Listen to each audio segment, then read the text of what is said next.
Assalamualaikum warahmatullahi ta'ala wabarakatuh. A'udzu billahi minasyaitonir rajim. Bismillahirrahmanirrahim. Alhamdulillahi rabbil alamin wassalatu wassalamu ala asyrafil anbiya'i wal mursalin sayyidina Muhammadin wa ala alihi wa sahbihi ajma'in. Subhanaka la ilma lana illa ma 'allamtana innaka antal alimul hakim. ولا حول ولا قوة إلا بالله العلي العظيم. رب اشرح لي صدري ويسر لي أمري واحلل عقدة من لساني يفقه قولي وسدد لساني واهد قلبي بحق نبيك محمد صلى الله عليه وسلم. اللهم أغننا بالعلم وزينا بالحلم وأكرمنا بالتقوى وجملنا بالعافية. نوينا التعلم والتعليم والتذكر والتذكير والنفع والانتفاع والإفادة والاستفادة والحث على التمسك بكتاب الله وسنة رسوله صلى الله عليه وسلم ودعاء إلى الهدى والدلالة على الخير ابتغاء وجه الله مرضاته وقربه وثوابه سبحانه وتعالى آمين يا رب العالمين. Muka surat 8 pengertian akal. Wa qala Syekhul Musannif rahimahullahu taala wa nafa'ana Allahu bi'ulumihima wa bi'ulumikum wa bi'ulumi masyayikhina fid dharain amin ya rabbal alamin. Kata pengarang Syekh Abdul Ghani bin Yahya dan Umar bin Yusuf rahimahumullahu subhanahu wa taala, pengertian akal. Bila kata pengertian, maksudnya maksud akal. Okey. Kita kata pengertian, yakni maksud akal. Arti dengan maksud lain. Arti ini dia translate. Arti ini maksudnya terjemahan lah arti ini. Artinya itu terjemahan. Tu yang namanya maksud. Tu. Okay? Pengertian akal yakni maksud akal. Dia nak mendefinisikan akal. Nak memperzahirkan ataupun nak membentang kepada kita pengertian akal ni apa dia. Kita faham akal ni apa dia. Kemudian barulah bahagian hukum akal. Tu dia panggil proses tasawwur. Kemudian tasdiq. At-tasawwuru qabla at-tasdiq. Kita tasawwur, kita faham elok dulu ta'rif bagi akal, atau dipanggil maqasidut tasawwur. Maqasid bagi tasawwur ialah ta'rif. Kita dapat menggambarkan dalam akal apa itu akal. Baru kita dapat membincangkan tentang akal dari sudut tasdiknya. Kita membenarkan apa perbahasan dalam akal tersebut. Kalau kita tak faham makna akal, kita akan keliru lah. Benda apa hukum akal? Kita tak dapat beza antara hukum akal dengan akal hukum. Sebab kita tak kenal akal tu dulu apa dia. Fungsi akal apa dia. Begitu juga hukum akal ada takrifannya. Akal hukum lain, hukum akal lain. Tu. Jadi pengertian akal adalah akal itu satu sifat yang dijadikan Tuhan pada manusia. Adalah akal itu satu sifat. Maksudnya sebut satu sifat yang dijadikan, yang diciptakan secara hakiki lah. Kita ni tak boleh menjadikan, kita ni boleh membuat sahaja. Kita ni hanya mampu ja'ala, bukan khalaqa. Allah Subhanahu wa taala khalaqa boleh, ja'ala boleh. Kita khalaqa tak boleh, ja'ala boleh. Apa ja'ala dengan khalaqa? Khalaqa ni dia cipta. Cipta daripada tak ada kepada ada. Ja'ala ni dia berubah. Tu kita ambil bahan ni, kita jadikan dia satu benda lain. Nak masak nasi goreng, ambil nasi, ambil perencah seriaji, tumbuk bawang, batu ayam, udang dan sebagainya, goi, jadilah nasi goreng ayam dan sebagainya. Tu kita jadikan. Kita buat. Tu. Ni jadi Allah Taala boleh jadikan, boleh mencipta. Bukan sekadar menjadikan perubahan bersatu benda lain, bahkan boleh mencipta daripada tak ada kepada ada, tanpa perlu kepada alat bantuan. Kita jadikan suatu, buat suatu, perlukan alat bantuan. Nak buat rumah perlukan penukul, paku, skru dan sebagainya untuk membina rumah.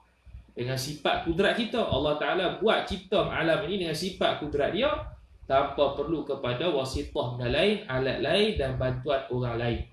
Tu.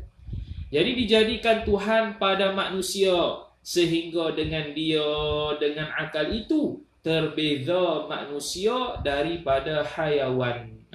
Tu kita kata dulu manusia pun hayawan. Hayawan yang dimaksud dari sini binatang. Sebab manusia pun hayawan, binatang pun hayawan dari sudut al-jins. Jenis manusia haiwan, jenis binatang haiwan, tapi nauk berbeza. Apa dia? Manusia nauk yang pertama, binatang nauk yang kedua. Tu. Apa hayawan ni? Hayawan asal daripada hayatun, iaitu hidup. Tu asal daripada hayatun, iaitu hidup. Jadilah hayawan. Jadi setiap benda yang hidup dia panggil hayawan. Apa hidup? Yakni boleh bergerak dengan ikhtiar sendiri. Itu hayat ataupun dipanggil hayawan. Okay, dia boleh bergerak dengan ikhtiar sendiri. Bukan bergerak secara ittirari. Bukan bergerak secara ittirari, bergerak secara ikhtiari. Bila bergerak secara ikhtiari, mana-mana benda sekalipun dipanggil sebagai hayawan. Kalau bergerak secara ittirari, bukan dengan kehendak dia, tidak dipanggil hayawan. Contohnya sperma. Tu. Air mani ada satu sel namanya sperma. Sperma dia boleh bergerak dengan sendiri. Tu. Dia boleh bergerak dengan sendiri. Maka sperm cell ataupun sel sperma itu dia panggil hayawan. Hayawan jenisnya mikroorganism, kuman. Tu bukan kuman lah, apa? Dia jenis-jenis sel-sel, bukan mikroorganism, sel-sel. Tu. Dia jenis sel. Tu. Ini jenis manusia. Ada jenis binatang, hak ni jenis sel. Bila jenis sel, apa sel yang hidup? Sperma contohnya. Sebab apa? Dia boleh bergerak dengan ikhtiar dia. Tu. Protozoa itu virus. Dia boleh bergerak tak? Boleh bergerak. Kalau boleh bergerak, tu dia panggil hayawan. Tu. Jadi hayawan asal pada hayatun. Habis. Maka dengan akal itu boleh menerima ilmu nazariyah. Boleh menerima ilmu nazariyah. Apa dia? Dia buat kurungan siap-siap dah. Pengetahuan yang berkehendakkan fikir. Pengetahuan yang berkehendakkan fikir, yakni pengetahuan yang berhajat kepada fikir yang panjang, bukan fikir yang singkat. Kalau ilmu daruri, fikir juga, tapi fikir secara singkat, dia tidak perlu panjang. Tu. Jadi bubuh situlah. Fikir dengan makna fikir yang panjang, yang berkehendak dengan makna yang berhajat. Tu. Pengetahuan yang dia nak dapat pengetahuan tu, dia tidak perlu kepada fikir. Apa fikir? Yakni fikir yang panjang. Sebab ilmu daruri pun fikir juga, tapi fikir yang pendek je lah. Okay. Daruri. Dia boleh menerima ilmu nazariyah. Bila boleh menerima ilmu nazariyah, lazim daripada boleh terima ilmu nazariyah, maka dia juga boleh terima secara automatik ilmu daruri. Tapi kalau seseorang hanya boleh terima ilmu daruri, tidak boleh lazim menerima ilmu nazari. Mungkin disebabkan akal lembab dan sebagainya. Dia jenis ada akal dan jenis sewil, jenis safih, jenis tak boleh fikir panjang. Tak boleh fikir panjang. Bukan takat tak boleh fikir panjang, kadang-kadang benda daruri pun dia fikir panjang. Tu masalah. Tu masalah akal. Jadi tidak lazim orang yang tahu dengan akalnya ilmu daruri boleh tahu ilmu nazari. Tapi seseorang yang mampu fikir ilmu pengetahuan yang nazari, maka semestinya boleh ilmu daruri. Tu lazim malzum lah tu. Dan boleh mentadbirkan segala-gala pekerjaan. Itu fungsi akal. Boleh mentadbirkan. Apa dia? Menguruskan segala-gala pekerjaan. Segala-gala pekerjaan, sama ada yang mudah ataupun susah, ditadbirkan oleh akal, dikontrolkan oleh akal. Hatta sistem badan kita nak kencing, nak berak, nak jimuk dan sebagainya, akal tu. Akal kontrol. Kalau tak ada akal, habis terpacut, habis kencing. Dia tidak ada sistem yang memberitahu aku sekarang tak mau kencing lagi, aku sedang tahan kencing. Tu semua akal yang kontrol tu, supaya dia tidak keluar kencing tu.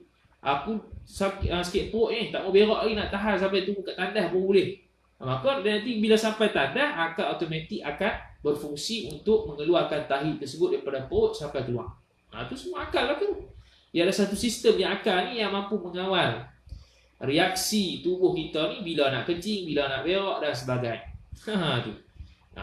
Tu. Macam kita kata minggu lepas, Akal mazhab Imam Syafi'i rahimahullah ta'ala kata dia di dalam hati.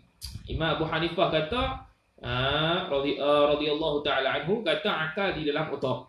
Khilaf tu. Semua ada dalil belaka. Dalil Quran belaka. Tu. Yang dalam hati pun dalil Quran belaka, yang dalam otak pun Imam Abu Hanifah ada dalil dia.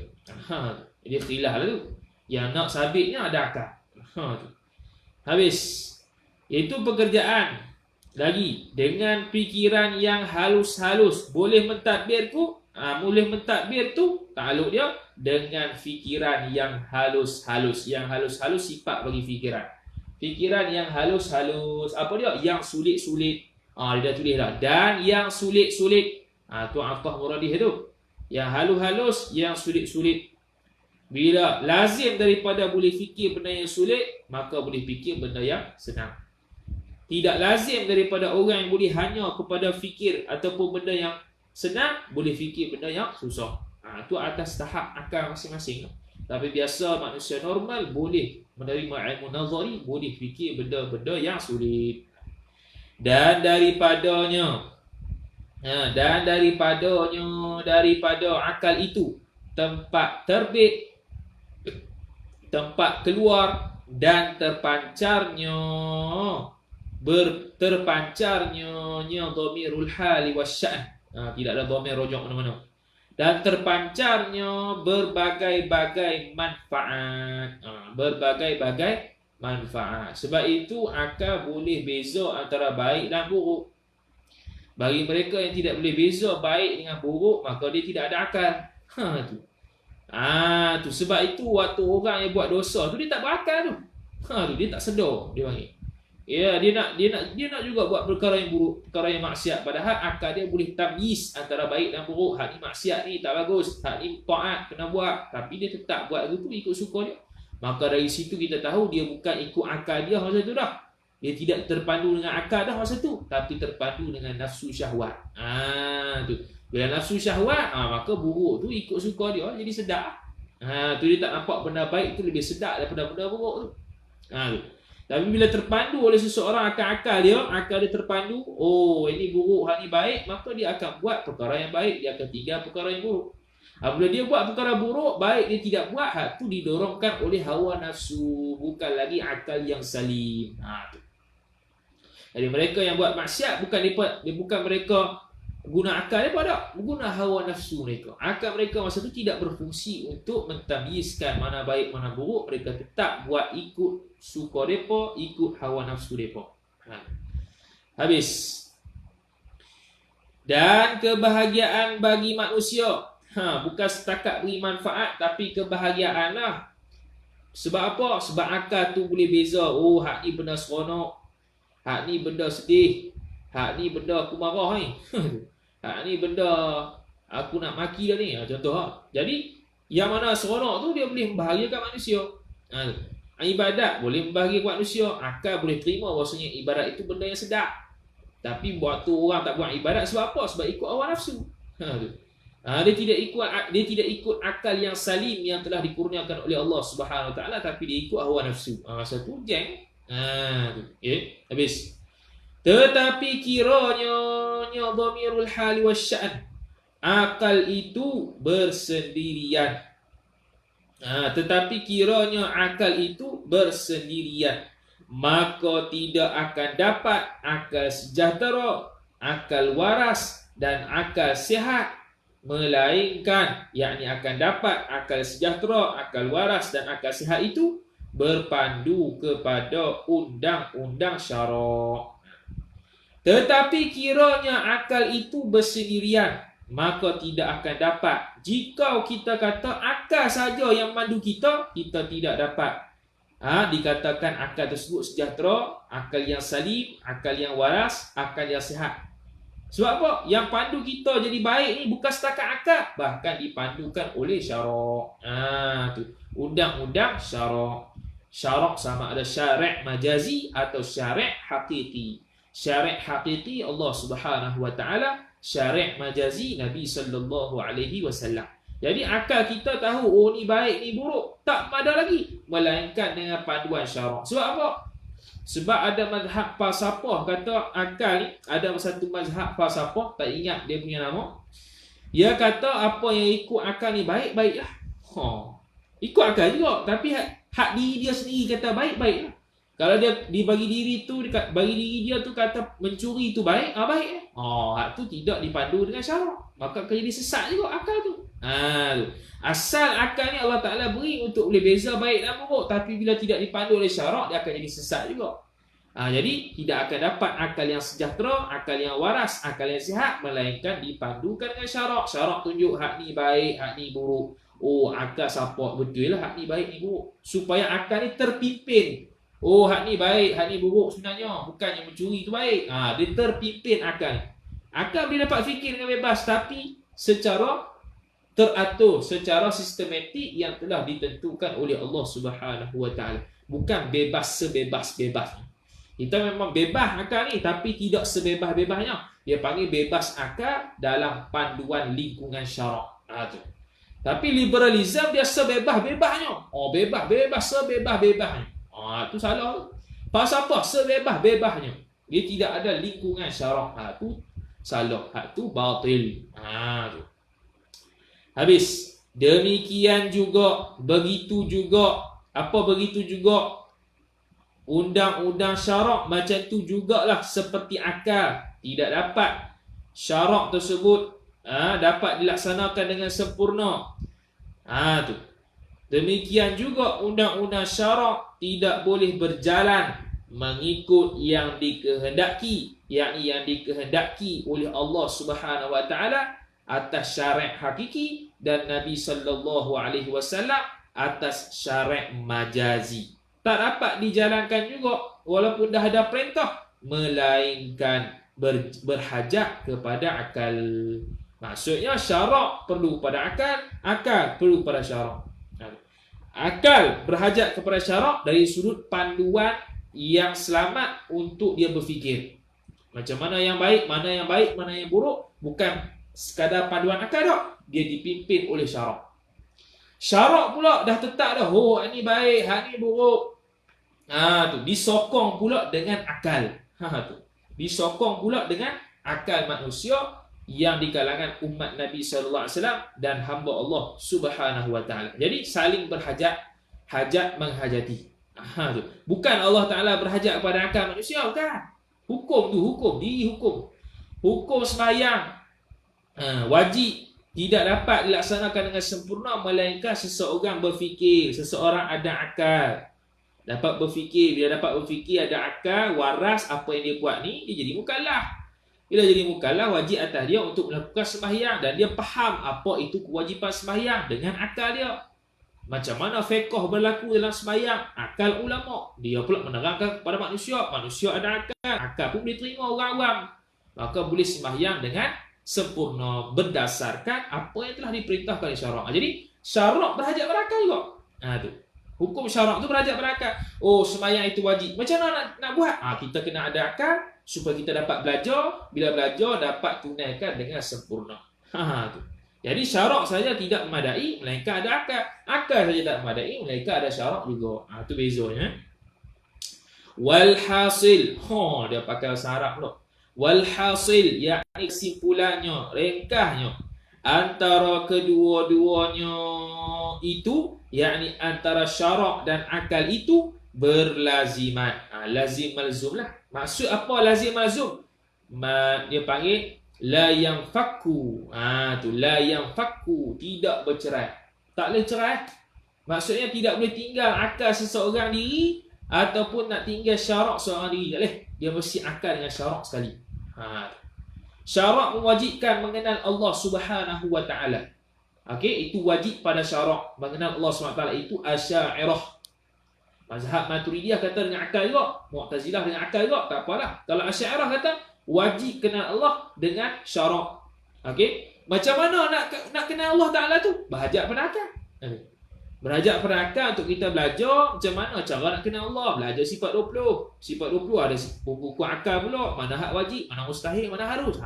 Jadi, dia berhajat kepada akal untuk sampai maqasid kenal Allah Subhanahu Wa Taala, untuk ditunaikan kewajipan mengenal Allah Subhanahu Wa Taala. Itu maksud dia. Dan berhajat antara satu dengan yang lain, yakni akal berhajat kepada syarak dan syarak berhajat kepada akal. Gitu. Habis. Tu senang tu pengertian akal. Okey. Habis. Lagi, bahagian hukum akal adalah hukum akal itu terbahagi. Dia tak ada bubuhlah, tak payah bubuh tak apa. Terbagi, faham tu?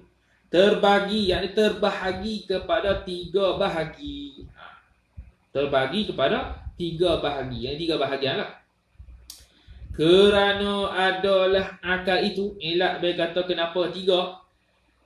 Alhamdulillah. Kerana adalah akal itu, adalah akal tu dia panggil isim kerana, isim li'anna. Lepas daripada itu tu, khabar li'anna, khabar kerana. Kerana adalah akal itu berkehendak bekerja atas sekira-kira hal pada mematutkan sesuatu bagi dihukumkan pada ilmu tauhid. Akal itu berkehendak, berhajat, bekerja, yakni melakukan proses berfikir. Tu bekerja, bukan bekerja amal tu tak. Proses berfikir, berkehendak, bekerja, yakni berkehendak untuk melakukan proses berfikir atas sekira-kira hal pada mematutkan. Mana dia nak proses berfikir tu? Pada mematutkan sesuatu bagi dihukumkan pada ilmu tauhid. Nak hukum sesuatu dalam ilmu tauhid, nak patut hukum mesti ke, patut hukum tak mesti ke, patut hukum harus. 3 lah. Tu maksud mematutkan. Patut ada, patut mesti ada ke, patut mesti tak ada ke, patut boleh ada, boleh tak ada. Tu orang yang mudah tu. Okey. Belik sikit ayat dia tu. Lagi sekali. Kerana adalah akal itu berkehendak, yakni berhajat, bekerja, yakni melakukan proses berfikiran itu, fikir yang panjang itu, atas sekira-kira hal, yakni keadaan, pada mematutkan, pada menghukumkan sesuatu bagi dihukumkan pada ilmu tauhid. Tu hukum akal. Dia bagi takrif hukum akal gitu. Hukum akal. Dia panggil isbatu amrin di amrin. Kalau hukum ni lah. Hukum ni isbatu amrin di amrin au nafyuhu. Tu. Isbatu amrin li amrin au nafyuhu anhu. Mengisbatkan sesuatu bagi sesuatu yang lain atau menafikan nyonya sesuatu daripada nyonya sesuatu yang lain. Isbatu amrin li amrin au nafyuhu anhu. Tu takrif hukum lah yang biasa kita dengar. Jadi bila kita kata sabit nafi, siapa yang sabit? Akal. Ai zu aqlin. Akal tu dia hazah mudhaf. Dia hazah mudhaf. Akal tak boleh hukum, orang yang berakal yang hukum. Akal tak boleh hukum, orang yang berakal boleh hukum. Akal tu bukan benda hidup pun. Dia bukannya benda hidup, dia bukannya zat manusia dah. Jadi dia itu satu sifat yang letak pada manusia, maka dengan sifat manusia yang bersifat dengan sifat akal itu, dia berfikir. Maka itu dia panggil zu aqlin. Mereka yang punya akal yang menghukumkan, menetapkan hukum wajib, mustahil dan harus. Tu bukan akal lah. Akal ai zu aqlin. Tu. Ataupun akal dengan makna isim fa'il. Aqilun, orang yang berakal. Boleh belaka? Tak boleh nyeri. Tu di bahasa Hasiah dah. Jumpa tu. Okey. Mana dia? Mana dia? Tiada sunyi. Titik tu pada ilmu tauhid. Koma lah, ikutlah. Tiada sunyi, yakni tidak terlepas, yakni terhasar, terbatas, tersimpan. Macam-macam. Tiada sunyi, yakni tiada terlepas.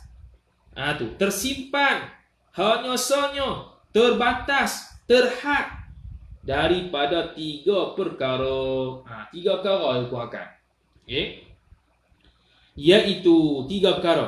Menghukumkan mesti ada, atau menghukumkan mesti tiada, atau menghukumkan boleh menerima ada atau tiada. Sakit kepala. Tu. Sikit kepala. Tidak sunyi daripada 3 perkara, iaitu menghukumkan. Menghukumkan mesti ada penghukum, dan dihukum mesti ada maf'ulun bih. Siapa yang menghukum? Orang yang berakal. Bukan diri akal tu. Orang yang berakal yang hukum. Orang yang punya akal yang menghukumkan sesuatu itu. Sama ada wajib, mustahil, harus. Okey. Iaitu menghukumkan mesti ada. Baik, mesti ada. Mesti itu ialah wujubun dalam bahasa Arab. Mesti dia panggil. Itulah hukum akal. Okey? Mesti itu dalam bahasa Arab wujubun, dan itulah dipanggil hukum akal. Ada tu bukan hukum akal, itu akal hukum ada. Okey? Akal hukum ada. Bahasa Arab dia panggil wajib. Jadi mesti ada, yakni wujubul wajib, atau dalam Ummul Rahim wujubul wajibat. Baik, mesti apa mesti? Bahasa Melayu mesti, bahasa Arab wujubun. Wujubun mesti ni dia panggil hukum akal. Ada, mesti ada. Satu lagi mesti sungguh. Hak ni wajib. Yang ni akal hukum, bukan hukum akal. Ada dengan sungguh ni akal hukum ada, akal hukum sungguh. Ni penat ni. Kita main hukum akal ni kita gila. kita gila. Nak terang secara sutuh, secara orang panggil biasa-biasa, sayang. Nak hurai dalam, takut tak terbaca. Tu. Tu. Okey. Mesti ada. Okey, mesti tu dia panggil wujub, lagi sekali. Ada tu dia panggil wajib. Faham tu dulu? Baik, dalam kitab sebut mesti ada. Baik. Sifat-sifat Allah Subhanahu Wa Taala tak semua ada. Sifat 20 tu tidak semua ada. Yang ada hanyalah sifat ma'ani saja. Sifat ma'ani dikategorikan sifat yang bangsa ada. Ini nanti kita sentuhlah bangsa ada, menentang apa, faham dulu. Sifat ma'ani ialah sifat yang jenis ada.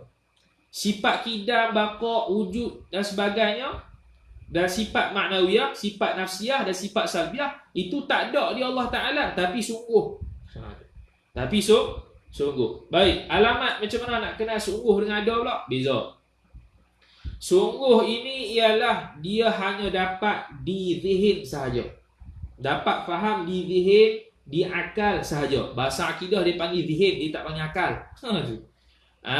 Tu. Dia panggil zihin, akal. Okey? Yang mengakui oleh akal sahaja, oleh zihin sahaja, dia panggil sungguh. Dia tak ada di luar. Dia tak ada di luar. Di luar tak ada. Tapi sungguh di zihin kita kata mendatang.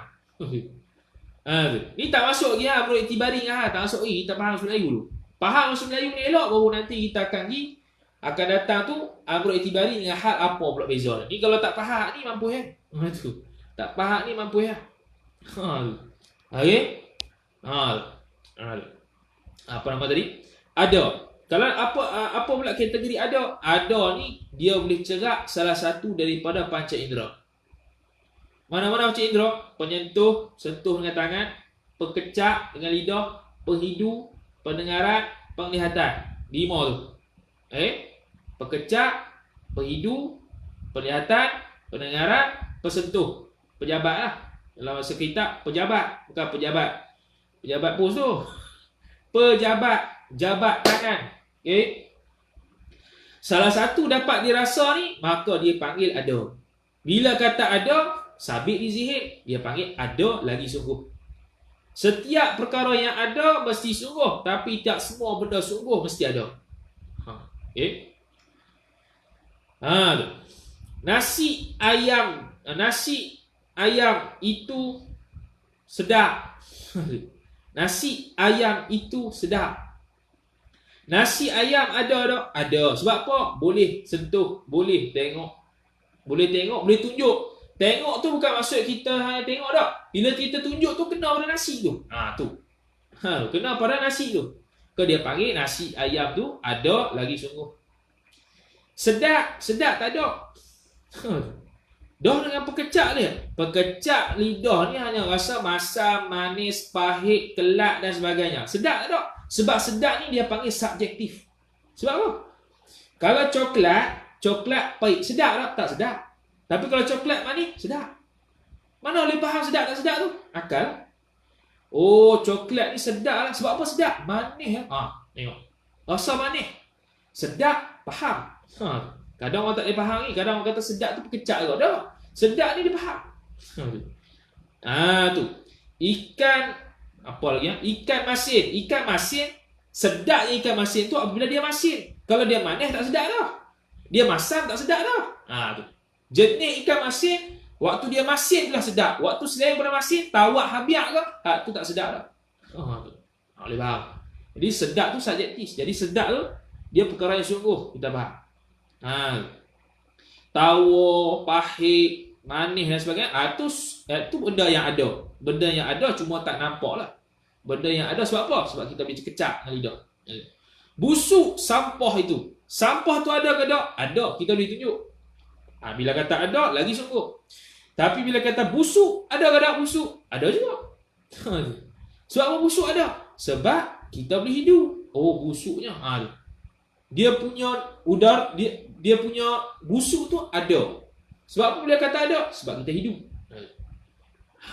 Tu.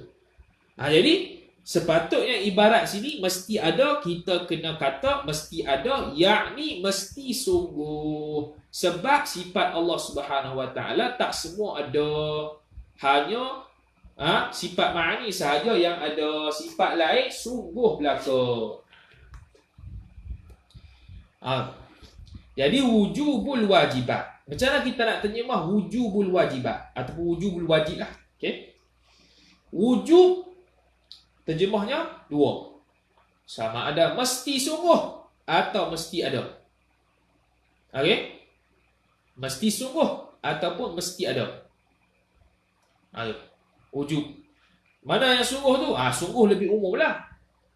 Kalau mesti ada, hak tu khusus. Benda yang ada saja. Wajib kita terjemah benda yang ada atau benda yang sungguh. Okey? Benda yang ada atau benda yang sungguh. Jadi bila kita gabung wujubul wajib, iaitu apa dia? Mesti ada benda yang ada atau mesti sungguh benda yang sungguh. Mesti ada benda yang ada dan mesti sungguh benda yang sungguh. Benda yang sungguh apa dia? Wajib. Mesti sungguh apa dia? Wujub. Benda yang ada apa dia? Wajib. Mesti ada apa dia? Wujub. Wujubul wajib. Jadi tadi mesti ada tu bukan akal tu. Mesti ada. Bukan ada tu akal hukum tak? Silap. Okey? Mesti ada tu dia panggil hukum akal. Benda yang ada, yakni benda yang disifatkan yang ada, akal hukum benda itu ada. Benda itu sungguh. Dia beza wajib, mustahil, harus atau wajib, mustahil, jaiz. Itu ialah akal hukum. Hukum akal, wujub, istihalah, jawaz. Hak ni baru wujubul wajib. Atau menghukumkan mesti tiada. Mesti tiada, istihalah. Mesti ada tiada, istihalah. Mustahil, benda yang tiada. Mesti ada, benda yang mesti tiada, benda yang tiada. Mesti tiada, benda yang tiada. Tu. Atau mesti ternafi, benda yang ternafi. Ataupun mesti tidak sungguh, benda yang tidak sungguh. Tu. Dia terjemah satu-satu tu. Istihalah, mesti tiada. Itu kalau kita lawan bagi ada. Kalau lawan bagi sungguh, tidak sungguh. Mesti tiada atau mesti tidak sungguh. Mesti tidak sungguh. Jadi kalau istihalah mustahil, istihalah tu mustahil, mesti tiada, benda yang tiada, mesti tidak sungguh benda yang tidak sungguh. Tu. Tu. Atau ni pun sama lah, mesti tiada. Kita kena kata mesti tidak sungguh. Sebab kalau kata tiada sahaja, hak tu menafikan sifat-sifat mustahil bagi sifat ma'ni saja. Sebab sifat ma'ni, sifat mustahil bagi sifat ma'ni, sifat lawan lah. Lawan maksudnya kudrat, lemah. Lemah tu sifat yang jenis ada juga, cuma tak ada di Tuhan. Dia jenis ada. Dia jenis ada, tapi tak ada di Tuhan. Mati tu jenis ada, tapi tak ada di Tuhan. Bila kita mati, Allah Ta'ala menciptakan satu sifat yang bernama mati, dan dia mati itu ada. Dan Allah Ta'ala masukkan mati tersebut dalam badan kita, hayat pun keluar. Bila hayat keluar, mati masuk, kita pun mati. Itu khilaf tu. Tapi Asy'ariyah kata mati itu ialah satu sifat yang ada. Sebab apa? Khalaqal mauta. Tu khalaqal mauta wal hayata. Asy'ariyah berhujah ayat Quran, khalaqal mauta wal hayata. Allah Taala menciptakan mati dan juga hidup, yakni pemati dan pehidup. Atau menghukumkan boleh menerima ada atau tiada, yakni boleh menerima ada atau tiada satu, dan boleh menerima sungguh dan tidak sungguh atau tidak sungguh. Boleh menerima sungguh atau tidak sungguh, ataupun tidak sungguh dipanggil nafi lah. Nafi, ternafi. Kalau menerima ada dan tiada saja, menerima ada dan tiada saja, maka perbuatan kita ni tak ada. Perbuatan kita ni tak ada. Apa dia? Contohnya menyapu. Menyapu tak ada. Dah menyapu tu harus ke? Mustahil ke? Wajib? Harus. Dah harus tu kata menerima ada atau tiada. Perbuatan kita tu, perbuatan kita menyapu tu tak ada. Dah kata sini boleh menerima tiada. Tu boleh menerima tiada. Ada. Perbuatan menyapu tak ada. Yang adanya apa? Yang adanya penyapu, tukang sapu, dan yang disapu. Hasil daripada tiga pekerjaan ni kita faham di akal. Jadi menyapu ialah benda yang tak ada. Benda yang tak ada, hanya faham di akal saja. Sungguh di akal sahaja. Jadi menyapu tu sungguh di akal. Sungguh di akal. Dah benda ni kata menerima ada atau tiada. Menyapu tu sungguh di akal. Tak termasuklah menyapu tu benda yang harus. Jadi ibarat orang-orang dulu telah dikemaskan oleh pada MK, kata mesti boleh menerima ada atau tiada, yakni boleh menerima sungguh atau tidak sungguh. Lebih umum. Kalau menerima ada atau tiada, hak tu khusus dah. Mesti ada, hak tu khusus dah. Mesti tiada, hak tu khusus dah. Yang naknya umum lagi. Mesti sungguh, itu wujubul wajib. Mesti tidak sungguh, itu mustahil. Dan juga mesti boleh menerima sungguh atau tidak, itu harus. Tu. Balik-balik ni fikir. Kalau jaiz tadi tu, harus tadi tu, jawazul jaiz. Jawazul jaiz, apa jawaz? Boleh menerima ada atau tiada. Jaiz, benda yang boleh menerima ada atau tiada. Bila digabungkan, jawazul jaiz ialah boleh menerima ada atau tiada, benda yang boleh menerima ada atau tiada. Ataupun kita tak payah kata atau tu lah, kita ambil satu, ada dengan tiada. Boleh menerima ada, benda yang boleh ada, ataupun boleh menerima tiada, benda yang boleh tiada. Boleh menerima sungguh, benda yang boleh sungguh. Boleh menerima tidak sungguh, benda yang tidak sungguh. Boleh maksudnya apa? Dua berat Dia bukan mesti satu dah. Salah satu. Boleh ni maksudnya salah satu. Hak ni boleh, salah satu. Tidak boleh tidak ada dua-dua, dan tidak boleh ada dua-dua sekaligus. Tak boleh. Kalau benda harus ni ada dua-dua sekaligus, itu mustahil pada akal. Tak ada sekaligus dua-dua, juga mustahil pada akal. Mesti salah satu.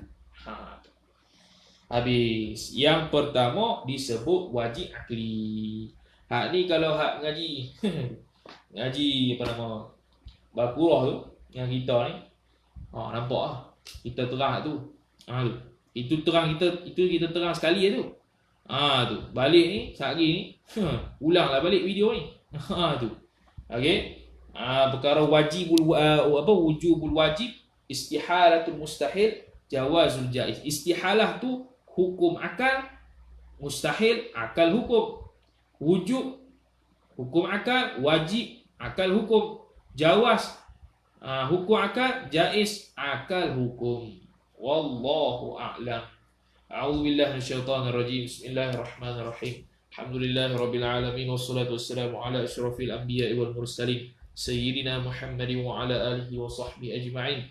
Allahumma zidna ilma warzuqna fahma. Allahumma zidna ilma warzuqna fahma. Allahumma zidna ilma warzuqna fahma. Wa sallallahu ala sayyidina Muhammad wa ala alihi wa sahbihi wasallam walhamdulillahi rabbil alamin.